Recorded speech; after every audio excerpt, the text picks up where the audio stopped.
The grand lobby of Sterling Tower buzzed beneath crystal chandeliers, where tailored suits and polite laughter weaved through marble columns. Every gaze was drawn to the epicenter. Richard Sterling, the powerful billionaire, shaking hands with each investor as if sealing the fate of an entire industry. But then, the room paused. The revolving glass doors parted. Jada Ellis stepped in. A simple black blazer, posture upright, eyes razor-sharp. Without a word, she moved through the glow and chatter, carrying with her a heavy silence. The clink of glasses slowed. Background music seemed to fade as Richard glanced her way, his gaze sliding from head to toe before he turned away, coldly offering his hand to the man behind her. Eyes across the lobby followed Jada now. Something had just shifted off its usual axis, and it wasn't about to shift back. The deliberate snub sends ripples through the assembled crowd. Jada lowers her hand slowly, her eyebrows drawing together in a subtle frown as she processes what just happened. Sterling continues his animated conversation with the other businessmen, his voice carrying across the lobby with practiced charm. "Welcome to Sterling Tower, Robert," Sterling booms, his handshake lasting far longer than necessary. "I trust you had a pleasant flight from London?" "Excellent, excellent. We have so much to discuss about the expansion possibilities." Jada clears her throat softly and tries again. "Excuse me, Mr. Sterling. I'm Jada Ellis, and I'm here representing an investment fund that's very interested in today's presentation." Sterling finally acknowledges her existence, but his eyes never quite meet hers. Instead, he looks over her shoulder, as if searching for security personnel. "I'm sorry, but this event is strictly by invitation for confirmed investors only. You might be looking for the public relations office. That's on the 3rd floor." The condescension in his voice is unmistakable, each word carefully chosen to diminish and dismiss. Jada feels the familiar weight of judgment pressing down on her shoulders, the same feeling she's carried through countless boardrooms where her presence was questioned before her credentials. "I understand your concern about maintaining exclusivity," Jada responds, her voice steady despite the slight tightening around her eyes. "I'm here because my fund has significant interest in your infrastructure project. Perhaps we could discuss the specific investment parameters." Sterling's laugh is sharp and theatrical. "Investment parameters? How refreshing." He turns to Robert and another nearby investor. "Gentlemen, please excuse this brief interruption. We seem to have a small misunderstanding that needs clearing up." The way he emphasizes misunderstanding drips with implications that make several people in earshot shift uncomfortably. Jada recognizes the tactic, the subtle art of making someone feel like an imposter without saying it directly. "I assure you, there's no misunderstanding on my part," Jada replies, her chin lifting slightly. "I came here today specifically to evaluate whether Sterling Industries would be a suitable investment opportunity for our portfolio." Sterling's smile never wavers, but something cold flickers behind his eyes. "Your portfolio? I'm sure it's very impressive. However, we tend to work with established firms that have proven track records and transparent financial histories. I'm sure you understand the need for due diligence in transactions of this magnitude. The implications hang in the air like smoke from a fire, toxic and impossible to ignore." Sterling begins his interrogation with the precision of a prosecutor, each question designed to chip away at Jada's credibility. "So, tell me about this fund of yours. What's your current assets under management? Can you provide audited financial statements? Who are your primary institutional backers?" Jada answers each question with professional competence, citing figures and providing details about her fund's performance metrics. But Sterling interrupts constantly, cutting her off mid-sentence and rephrasing her responses to make them sound uncertain or incomplete. "When you say diversified portfolio, what exactly does that mean?" Sterling interjects, Because in my experience, that's often code for scattered investments without a coherent strategy. We need partners who understand focus and commitment. As Jada attempts to clarify her fund's investment philosophy, her mind drifts momentarily to those early days when she first entered the finance world. She remembers sitting in sterile conference rooms, watching deal after deal slip away, not because of her qualifications or proposals, but because of the way certain investors looked at her, the way they questioned every number twice, demanded additional documentation that their white counterparts never had to provide, and spoke to her like she was auditioning for their approval rather than offering her expertise. She had learned to work 3 times as hard to achieve the same level of recognition, to anticipate every possible objection and prepare responses for challenges that seemed to materialize from thin air. Every success had to be defended, every achievement qualified with additional proof. Near the marble information desk, Sarah Kim, a security supervisor of Korean descent, watches the exchange with growing discomfort.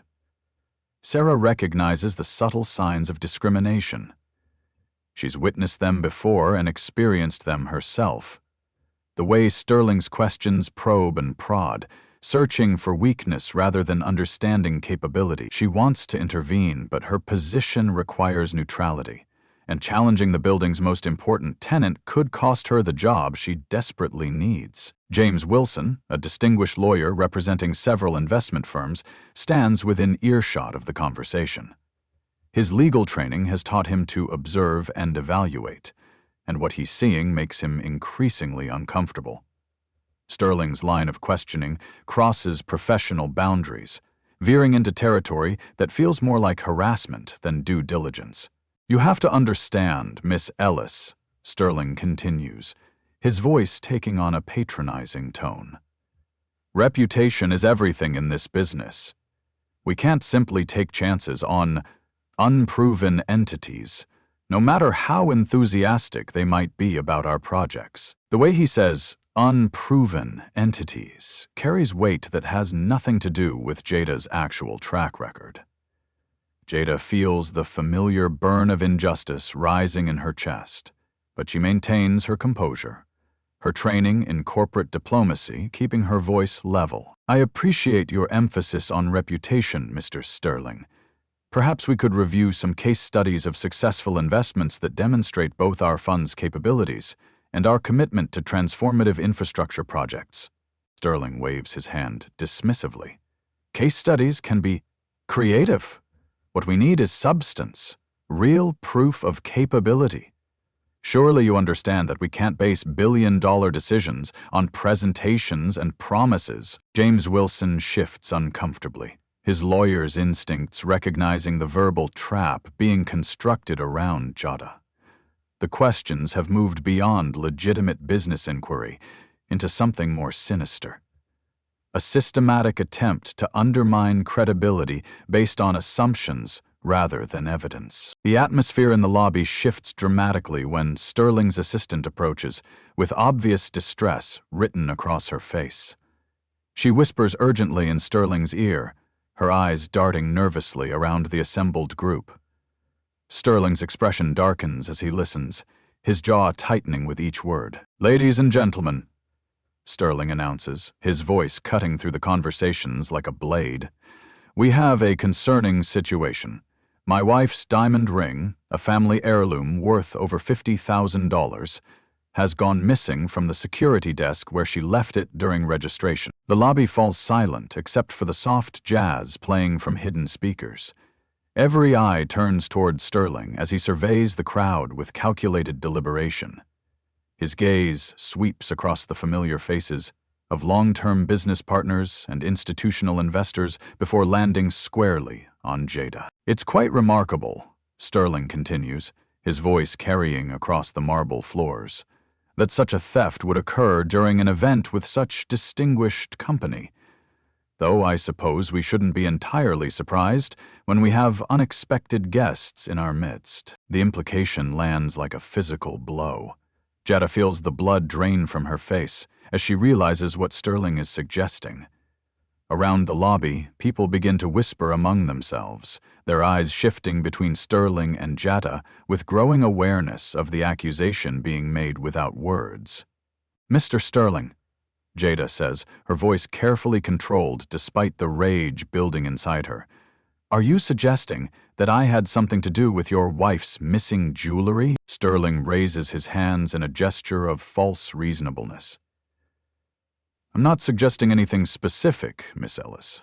I'm simply noting the timing and circumstances. A valuable item disappears, and we happen to have someone present whose background and credentials we haven't been able to verify. The accusation hangs in the air like poisonous gas, contaminating everything around it." Jada recognizes the trap. Deny too vehemently and appear guilty, respond too calmly and seem indifferent to the serious allegation. Either way, Sterling has succeeded in painting her as the obvious suspect. "I think we should examine the security footage before making any assumptions," Jada suggests, her professional training helping her maintain composure even as humiliation burns through her chest. Sterling shakes his head with exaggerated regret. "Unfortunately, there are blind spots in our camera coverage. Budget constraints, you understand. The most practical approach would be to conduct a simple search to clear everyone's name and resolve this matter quickly." Sarah Kim feels her stomach drop as she realizes what Sterling is asking her to do. As head of security, she would be the one conducting any search, and she knows exactly who Sterling expects her to focus on. The request puts her in an impossible position. Refuse and lose her job, comply and become complicit in obvious discrimination. James Wilson can no longer maintain his silence. "Sterling, I think you're overreacting here. Perhaps we should contact the police if you believe a crime has been committed, rather than conducting our own investigation." "The police?" Sterling laughs. "James, we're all professionals here. Surely we can handle this matter internally without involving outside authorities. Unless, of course, someone has something to hide." Jada stands perfectly straight, her dignity intact despite the circle of suspicious eyes surrounding her. "Mr. Sterling, if you want to search my belongings to prove my innocence, I'll cooperate. But I want it clearly understood that I'm submitting to this humiliation under protest, and I expect a full apology when nothing is found." Sterling's smile becomes predatory. "Of course, Miss Ellis. If nothing is found, we'll all be very relieved to clear up this unfortunate situation." Sterling signals to Sarah Kim with a gesture that brooks no argument. "Sarah, please conduct a thorough security screening. We need to resolve this matter before we can proceed with today's business." Sarah approaches Jada with obvious reluctance, her professional training warring with her personal convictions. She's been placed in an impossible position, forced to choose between her livelihood and her principles. "Ma'am, I'm very sorry about this. I'm just following instructions." Jada nods with understanding, recognizing that Sarah is another victim of Sterling's power play. "I know you're just doing your job, Sarah. Do what you need to do." Sterling watches the proceedings with barely concealed satisfaction, his earlier frustration at Jada's professional competence now channeled into this moment of assumed triumph. He's created a spectacle designed to humiliate and discredit, using his position and the implicit bias of his audience to destroy Jada's credibility. "I want everyone to witness this," Sterling announces to the gathered crowd. "Transparency is essential in business relationships, don't you think? We can't have any doubts about the integrity of our potential partners." The way he emphasizes potential partners makes it clear that he considers Jada anything but. Several investors shift uncomfortably, recognizing the inappropriate nature of the situation, but reluctant to challenge their host's judgment publicly. Sarah begins her search with Jada's purse, her movements careful and professional despite the awkwardness of the situation. Jada stands with her arms slightly away from her body, submitting to the indignity while maintaining her composure.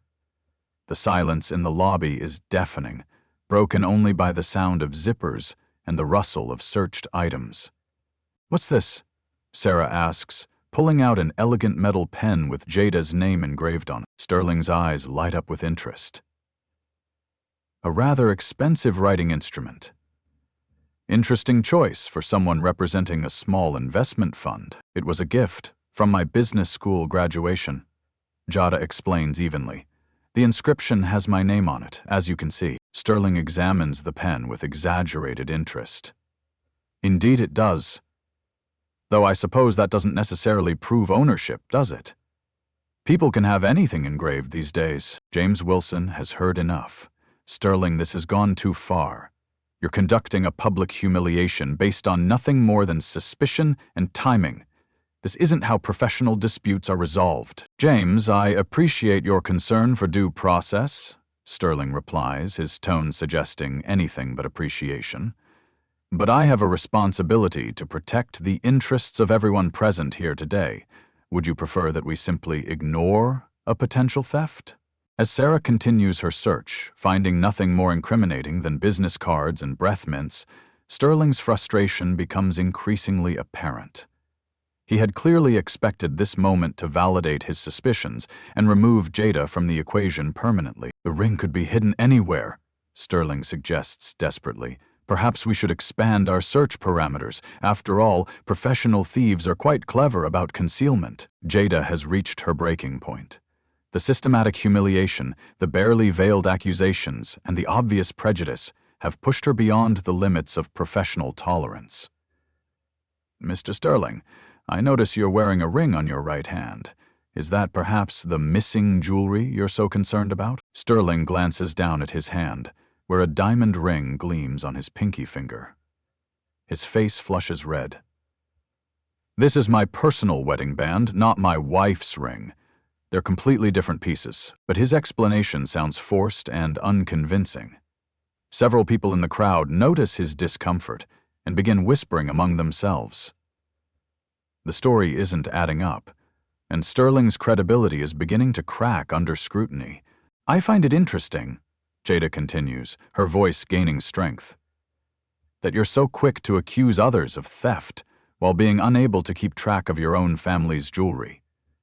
Perhaps the problem isn't criminal activity, but simple carelessness. Sterling's mask of civility finally slips. How dare you question my integrity? I've built this company through decades of hard work and honest dealing.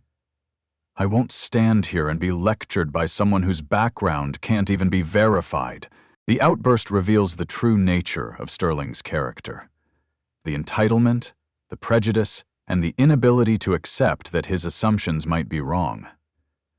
The gathered investors watch with growing discomfort as their host's professional facade crumbles into naked hostility. James Wilson steps forward, his legal training demanding action. Sterling, I strongly advise you to stop this immediately. You're creating liability for yourself and your company with these unsubstantiated accusations. But Sterling is beyond reason now. His need to justify his initial prejudice driving him to double down on increasingly untenable positions. Liability. The only liability here is allowing unvetted individuals access to our confidential business discussions. This woman could be anyone, a corporate spy, a competitor, or worse. Jada stands in the center of the lobby, surrounded by suspicious glances and whispered conversations, bearing the weight of assumptions that have nothing to do with her actual identity or capabilities. She has become the focal point of a drama built on prejudice and designed to exclude rather than evaluate. Sarah completes her search, finding nothing that could possibly be connected to the missing ring. She looks up at Sterling with obvious relief. Sir, I found nothing relevant to the missing jewelry. Sterling's face darkens further. Search again. Check every pocket, every compartment. Professional thieves are experts at concealment. The demand pushes Sarah beyond her comfort zone.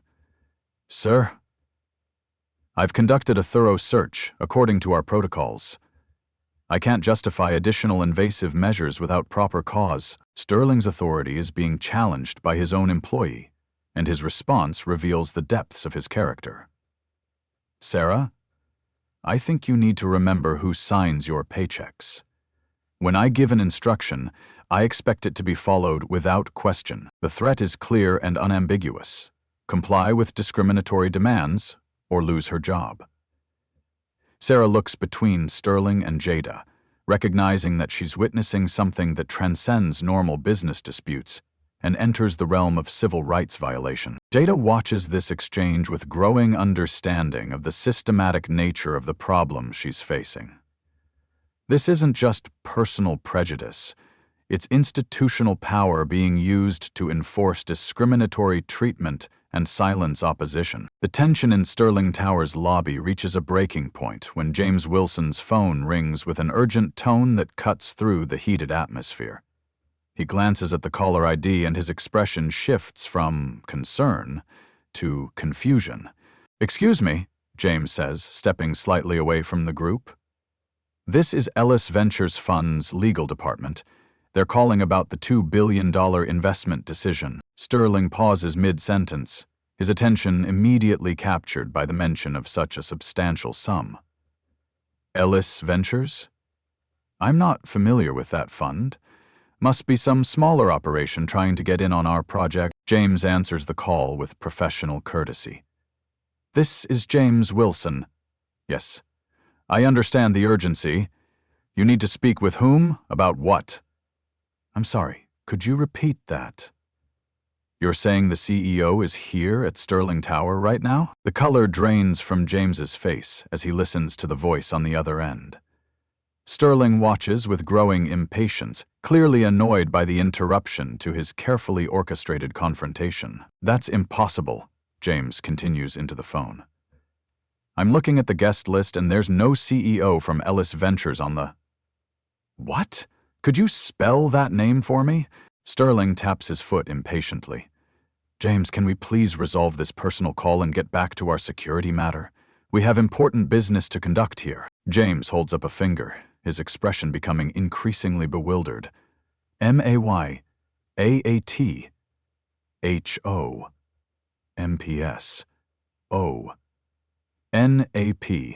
CEO and founder of Ellis Ventures Fund, managing $2.3 billion in assets under management. The lobby falls silent except for the soft classical music playing from the building's sound system. Every conversation stops as people begin to process what they're hearing. Sterling's expression shifts from impatience to confusion. "James, what exactly are you talking about?" Sterling demands. "There's no Ellis Ventures CEO here. Unless you're referring to—" His voice trails off as he looks directly at Jada. The pieces beginning to fall into place. James ends the call and stares at his phone for a long moment before looking up at the assembled crowd. "According to Ellis Ventures' legal department, their CEO Jada Ellis should be attending this investment presentation. They're expecting a final decision today on their $2 billion commitment to Sterling Industries' infrastructure project." Sterling laughs, but the sound lacks confidence. "Jada Ellis? You mean her?" He points at Jada with obvious disbelief. "That's impossible. Ellis Ventures manages billions of dollars. She's just what, Mr. Sterling?" Jada asks quietly, stepping forward with a subtle change in her demeanor. The defensive posture she'd maintained throughout the confrontation shifts into something else entirely. Quiet authority that seems to emanate from her very presence. James checks his phone again, pulling up information that confirms what he's been told. Ellis Ventures Fund, established 2020, current assets under management $2.3 billion. CEO Jada Ellis, 30 years old. Forbes 30 Under 30 recipient, Harvard MBA. Sterling shakes his head vigorously. "This has to be some kind of mistake. Look at her. She's dressed like... she doesn't look like..." "Like what?" Jada interrupts, her voice carrying a new edge of authority. "Like a CEO? Like someone who manages billions in assets? Tell me, Mr. Sterling, what exactly should a successful fund manager look like?" The question hangs in the air like a challenge. forcing Sterling to confront the assumptions that have driven his behavior throughout the afternoon. Around the lobby, other investors begin pulling out their phones, searching for information about Ellis Ventures and its leadership. Ellis Ventures, one investor murmurs to another. They're the fund that backed 3 unicorn startups last year. I read about Jada Ellis in the Wall Street Journal, another whispers. She's considered one of the most innovative investors in infrastructure development. Sterling feels the ground shifting beneath him as the power dynamic in the room undergoes a complete reversal. The woman he's been treating as an imposter is revealed to be exactly what she claimed to be, and more important to his company's future than anyone else in the building. If you're really Jada Ellis, Sterling says desperately, why didn't you identify yourself properly from the beginning? Why all this confusion? Jada's smile is cold and knowing. I attempted to introduce myself several times, Mr. Sterling. You were too busy making assumptions based on my appearance to listen to what I was actually saying. You seemed more interested in judging my clothes than evaluating my credentials. James approaches Jada with obvious embarrassment. Miss Ellis, I apologize for not recognizing you immediately. Ellis Ventures' legal team is expecting my report on today's meeting. They're particularly interested in your assessment of Sterling Industries as an investment opportunity. The implications of James's statement hit Sterling like a physical blow. The $2 billion investment he's been expecting isn't just available funding, it's Jada's money to approve or deny. The woman he spent the afternoon humiliating holds his company's financial future in her hands. Ms. Ellis, Sterling begins, his voice suddenly respectful and conciliatory. I think there's been a significant misunderstanding here. If I had known who you were, you would have treated me differently? Jacka completes his sentence. That's exactly the problem, Mr. Sterling. Your respect shouldn't depend on my title or my bank account. It should be basic human decency extended to everyone who walks through your door. Sarah Kim watches this revelation with a mixture of vindication and amazement. The woman she was forced to search and humiliate is one of the most powerful investors in the country, and Sterling's discriminatory treatment has been witnessed by dozens of people, including a lawyer who specializes in corporate governance. Jerome reaches into her jacket and produces a business card with the understated elegance that comes with true wealth and power. Jada Ellis, Chief Executive Officer and Founder, Ellis Ventures Fund. Perhaps we should have started with proper introductions. The reversal of fortune in Sterling Tower's lobby is swift and merciless. Jada no longer needs to raise her voice or display anger. Her quiet authority fills the space more effectively than any outburst could. The woman who was treated as a suspect 30 minutes ago now commands the attention and respect of everyone present. James, Jada says, her voice carrying the calm authority of someone accustomed to making decisions that move markets. I believe Sterling Industries has been expecting Ellis Ventures' investment decision for quite some time. James nods respectfully, his entire demeanor transformed. Yes, Miss Ellis. They've been preparing for this partnership for over 6 months. The $2 billion infrastructure investment represents the largest single funding commitment in their company's history. Sterling feels sweat forming on his forehead as the magnitude of his mistake becomes clear. The investment he's been counting on to fund his company's expansion plans is controlled by the woman he's just publicly humiliated and accused of theft. Miss Ellis, Sterling begins, his voice taking on a pleading quality that contrasts sharply with his earlier arrogance. I believe we may have gotten off on the wrong foot today. Perhaps we could discuss this matter privately and work through any misunderstandings. Jada's expression remains neutral, but her eyes carry a coldness that speaks to years of dealing with exactly this type of situation. Misunderstandings? Is that what you call refusing to shake my hand, questioning my credentials without cause, and accusing me of theft in front of your other investors? On the lobby, the gathered investors begin to shift uncomfortably. Several recognize that they've witnessed something that transcends normal business disputes and enters the realm of clear discrimination. Some begin quietly excusing themselves, unwilling to be associated with the scene they've witnessed. Sarah Kim, emboldened by the revelation of Jada's true identity, steps forward with newfound courage. "Ms. Ellis, I want to apologize for my role in what happened here today.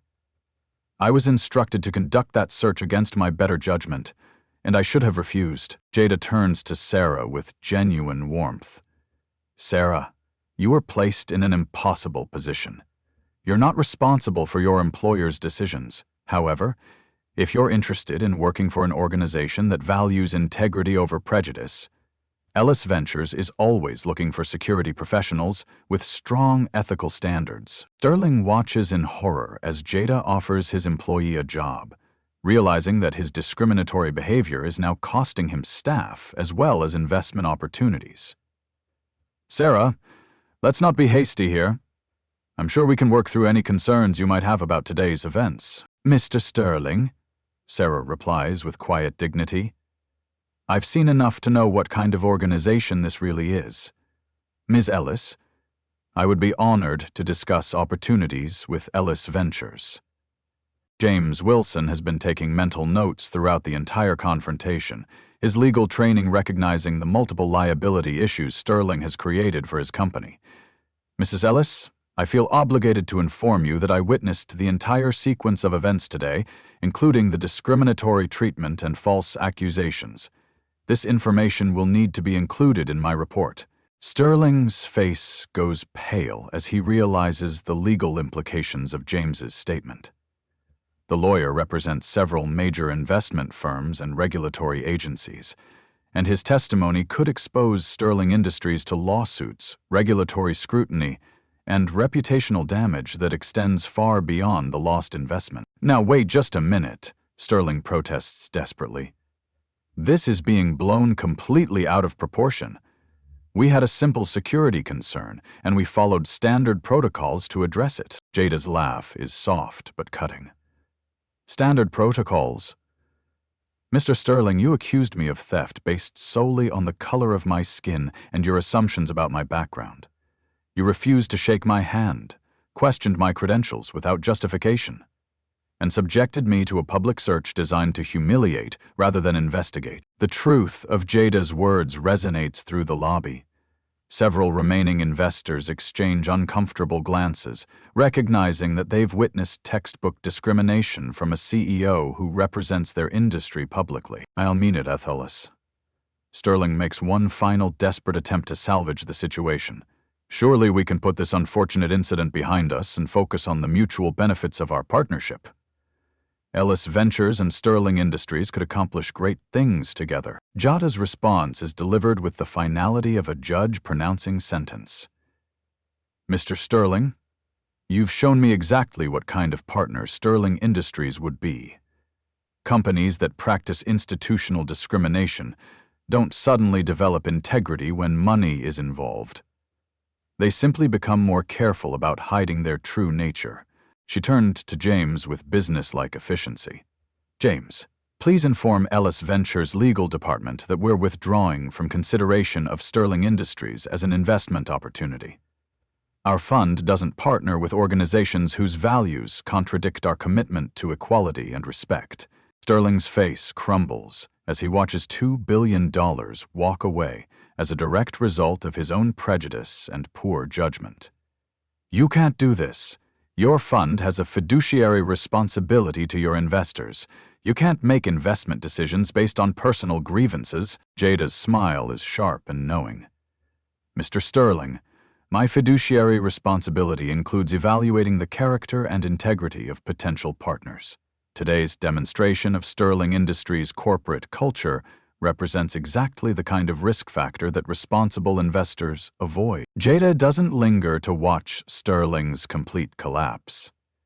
Instead, she turns her attention to the people who showed integrity during the confrontation, demonstrating the leadership qualities that built her billion-dollar fund. "Sarah," Jada says, approaching the security supervisor with genuine respect, Your professionalism today was exemplary, especially considering the impossible position you were placed in.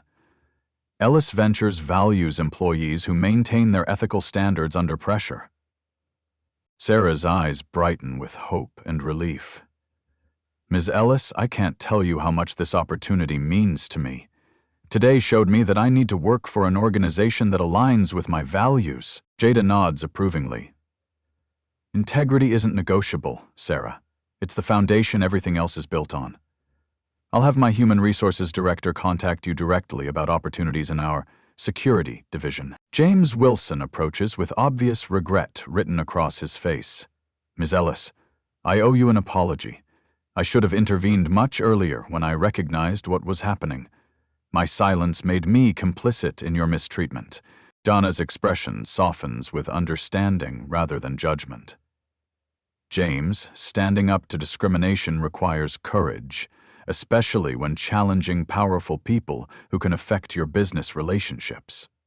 The important thing is recognizing when we've failed to act and committing to do better next time. She pauses thoughtfully before continuing. Today wasn't really about me or my fund or even Sterling Industries specifically. This situation happens every day in boardrooms and offices across the country. People are judged by their appearance, their background, or their perceived social status, rather than their actual qualifications and character. Her role was protector. Around the lobby, the remaining investors listen intently as Jada transforms a moment of personal vindication into a broader lesson about corporate responsibility and human dignity. Real power, Jada continues, her voice carrying the wisdom earned through years of fighting for recognition in unwelcoming spaces, isn't about having the biggest office or the most expensive suit. It's about how you treat people when you think they can't affect your success or failure. She glances toward Sterling, who stands apart from the group, looking devastated and alone. Mr. Sterling made his judgments about me based on assumptions and prejudices. He saw what he expected to see rather than taking the time to discover who I actually am. That's not just bad business. It's a failure of basic humanity. Jada's voice takes on an inspirational quality that speaks to her experience mentoring young entrepreneurs and building inclusive business practices. Every person who walks through your door deserves basic respect and professional courtesy. Not because they might secretly be important, but because respect is a fundamental human right that shouldn't depend on someone's title or bank account. The silence in the lobby is profound as people absorb the weight of Jada's words. Several investors find themselves reconsidering their own behavior and the assumptions they make about people based on appearance or background. I came here today genuinely hoping to find a partnership opportunity, Jada concludes. Ellis Ventures seeks investments that create positive change in the world. We choose partners based on their values and vision, not just their profit potential. Today demonstrated that Sterling Industries doesn't share those values. As Jada prepares to leave, she hands her business card to several people in the lobby. If anyone is interested in building business relationships based on mutual respect and shared commitment to excellence, Ellis Ventures is always open to conversations. Jada Ellis's story reminds us that power takes many forms, and the most dangerous assumptions are the ones we make about people based on their appearance rather than their actions. In corporate America, thousands of Sterling-like figures continue to make decisions based on prejudice disguised as business judgment. But here's the beautiful truth. We all have the potential to be Jada in our own stories. You don't need to manage billions of dollars or run a Fortune 500 company to demand respect and challenge discrimination. Every time someone stands up for fairness, refuses to participate in excluding others, or simply treats every person with basic dignity, they exercise real power. The next time you witness a Sterling moment, when someone is dismissed, excluded, or diminished based on assumptions rather than evidence, ask yourself, will you be James Wilson, recognizing the problem but staying silent? Or Will you find the courage to speak up for what's right? Share this story if you believe everyone deserves to be treated with respect, regardless of their title, appearance, or background. And remember, the most important partnerships we build aren't about money or business advantage. They're about choosing to see the humanity in every person we encounter. True power always belongs to those who use it to lift others up rather than tear them down. Curious what happened to Sterling Industries after losing that $2 billion investment? Let's just say some lessons are more expensive than others.